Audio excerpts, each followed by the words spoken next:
before they really get your fingerprint, before they really feel your breath, before they really get your contribution, before they really feel you. That's what you don't want to happen. You don't want to leave this place without us knowing you were here. All I'm doing is giving my dream a chance.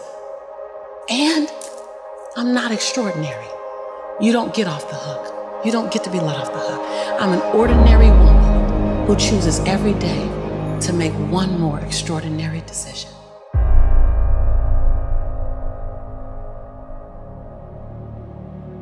Everything that I need to get back up, I have in me. If I don't have what I need, I can go get it.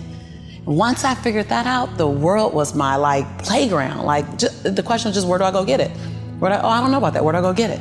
Right. And I don't come from a learning background where I was a great student. I wasn't, my highest grade in school was a C+. And when I got a C+, I did the happy dance. And so I didn't have a background where studying was natural for me. But when I realized that if I go study something and I learn it, I own it, it's mine now, man, it was crazy because all through school I struggled. The last time I took an English class, my English teacher told me I was the weakest writer she ever met in her entire life. Lovely. Yeah, lovely. And the same year I took a speech class, and my speech teacher, he said, quote unquote, Miss Nichols, I recommend you never speak in public, that you get a desk job. Oh.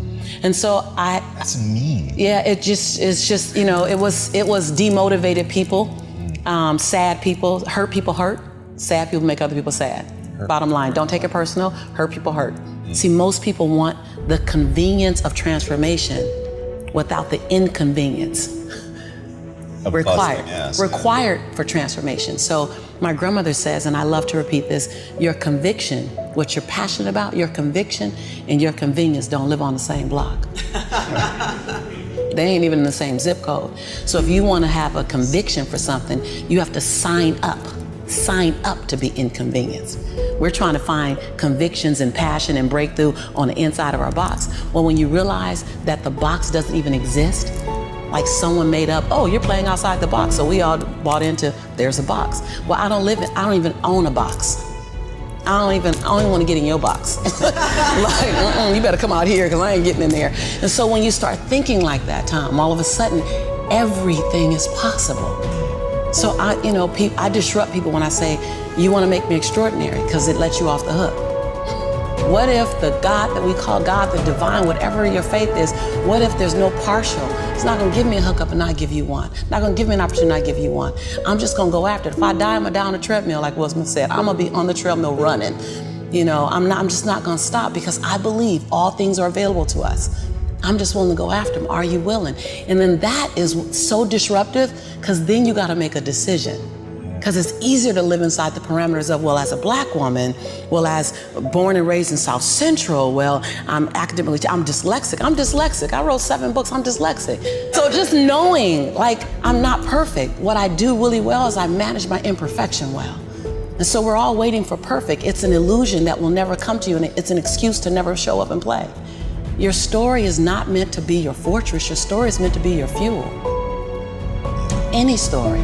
Like the beauty of me being one of the top 1% earners in America is that I was on government's assistance. Right. That's the beauty.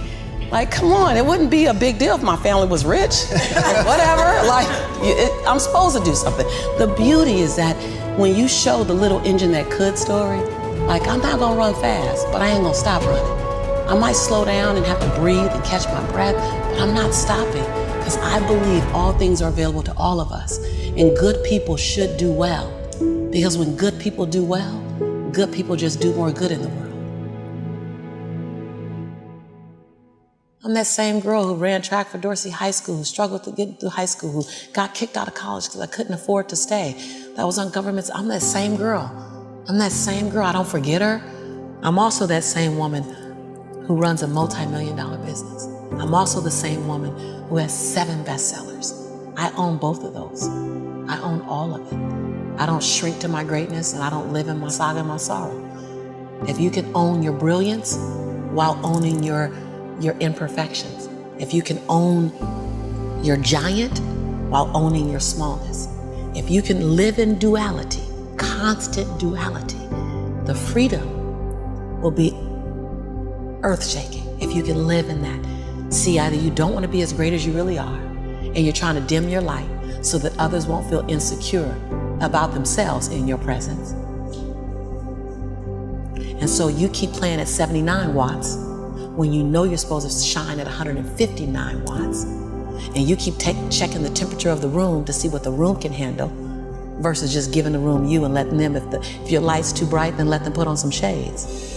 Can you give yourself permission to live in the duality of your imperfections and your smallness and what you're learning and what you still have to learn and your greatness and your brilliance and your light?